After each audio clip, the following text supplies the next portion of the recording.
અરવલ્લી જિલ્લામાં નકલી દૂધ કૌભાંડ પશુપાલકોના હિતમાં કોંગ્રેસે રણસિંગું ફૂંક્યું। હોળીના પર્વે નકલી દૂધની હોળી કરી અનોખો વિરોધ નોંધાવ્યો। ભ્રષ્ટાચાર મુદ્દે વિરોધ મુદ્દે આગેવાનોએ સંકલ્પ લીધો। અરવલ્લી જિલ્લાની કેટલીક દૂધ મંડળીઓમાં આચરવામાં આવેલી નકલી દૂધ કૌભાંડ અને ભ્રષ્ટાચાર અંગે આજે અરવલ્લી જિલ્લા કોંગ્રેસ સમિતિ દ્વારા ઉગ્ર વિરોધ પ્રદર્શન કરવામાં આવ્યું। આજે હોળીનો તહેવાર હોય જિલ્લા કોંગ્રેસ સમિતિના પ્રમુખ અરુણભાઈ પટેલની આગેવાનીમાં આગેવાનો મુખ્યમંત્રી ભૂપેન્દ્રભાઈ પટેલને સંબોધન કરતું આવેદનપત્ર જિલ્લા કલેક્ટર પોલીસ અધિક્ષક અને જિલ્લા મજિસ્ટ્રેટને સુપ્રત કર્યું। પ્રતિકારાત્મક હોળી સંકલ્પ કર્યો। જ્યાં સુધી નકલી દૂધનો કારોબાર બંધ નહીં થાય ત્યાં સુધી કોંગ્રેસની લડત ચાલુ રહેશે। આ પ્રસંગે અરુણભાઈ પટેલ, પૂર્વ ધારાસભ્ય રાજેન્દ્રસિંહ ઠાકોર, કમલેન્દ્રસિંહ પુવાર, સુમિત્રાબેન ડામોર, વદનસિંહ મકવાણા, રાહુલભાઈ પટેલ, લાલાભાઈ, જયંતિસિંહ ચૌહાણ, હિંમતસિંહ, ગોવિંદભાઈ વણજારા, હર્ષદસિંહ રહેવર સહિતના આગેવાનો હાજર રહ્યા હતા। જવાનસિંહ ઠાકોર, અરવલ્લી।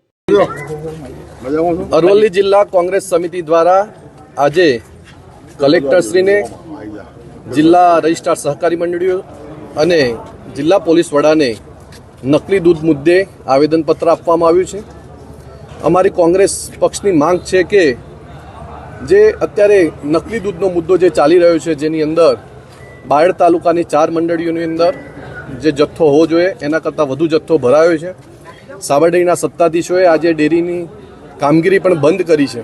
આપ સૌ જાણો છો એમ નકલી દૂધ જે બાળકોને આપવામાં આવતું હોય છે અને જે નકલી દૂધના કારણે જે લીવર, ફેફસા સહિતની મોટી બધી બીમારીઓ થતી હોય છે, ત્યારે જે અત્યારે ચર્ચાઓ જોર પકડ્યું છે એમ નકલી દૂધની અંદર યુરિયા ખાતર, mutton tallow, caustic soda, detergent powder સહિતની વસ્તુઓ ભેળવી અને જે જથ્થો દૂધનો હોય એના કરતાં ખૂબ જથ્થો મોટો કરવાનો જ્યારે એક મોટું ષડયંત્ર ચાલી રહ્યું છે, ત્યારે સ્વાભાવિક રીતે જો આ ષડયંત્ર ની અંદર મોટા માથાઓનો જો સાથ ના હોય તો આ વસ્તુ શક્ય બનતી નથી।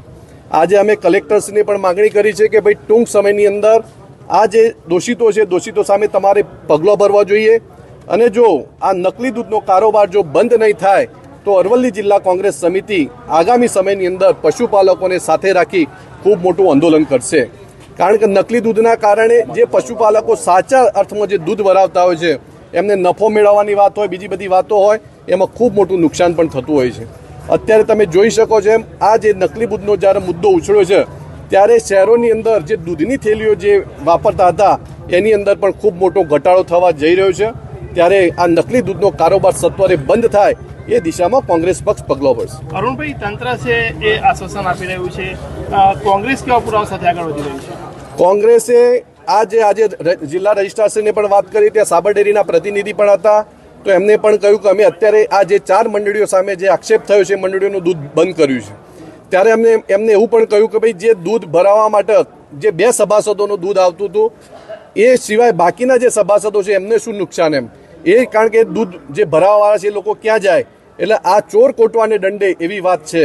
એટલે અમે રજિસ્ટ્રારને પણ વિનંતી કરી છે કે ભાઈ તમે જે દોષિતો છે એમની સામે પગલાં ભરો, એ ગામની અંદર બાકીના જે દૂધના જે પશુપાલકો છે એ પશુપાલકો પણ દૂધ ભરાવવા ક્યાં જાય, કારણ કે આટલા દિવસો થવા છતાં આજે જે દૂધની જે વાત છે એની જે તપાસ યોગ્ય દિશામાં થવી જોઈએ એ તપાસ પણ યોગ્ય દિશામાં થઈ નથી।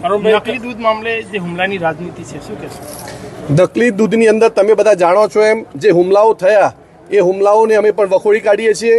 જાહેર જીવનની અંદર જો નકલી દૂધના મુદ્દે જો હુમલાઓ થતા હોય તો બિલકુલ આ લોકશાહીમાં ચલાવી લેવાય નહીં, એટલે અમે પણ એને વખોડી કાઢીએ છીએ। અરુણભાઈ, કદાચ કોંગ્રેસ આગળના સમયમાં કોઈ કાયદાકીય લડત નકલી દૂધ સામે લડશે ખરું? હા, ચોક્કસપણે।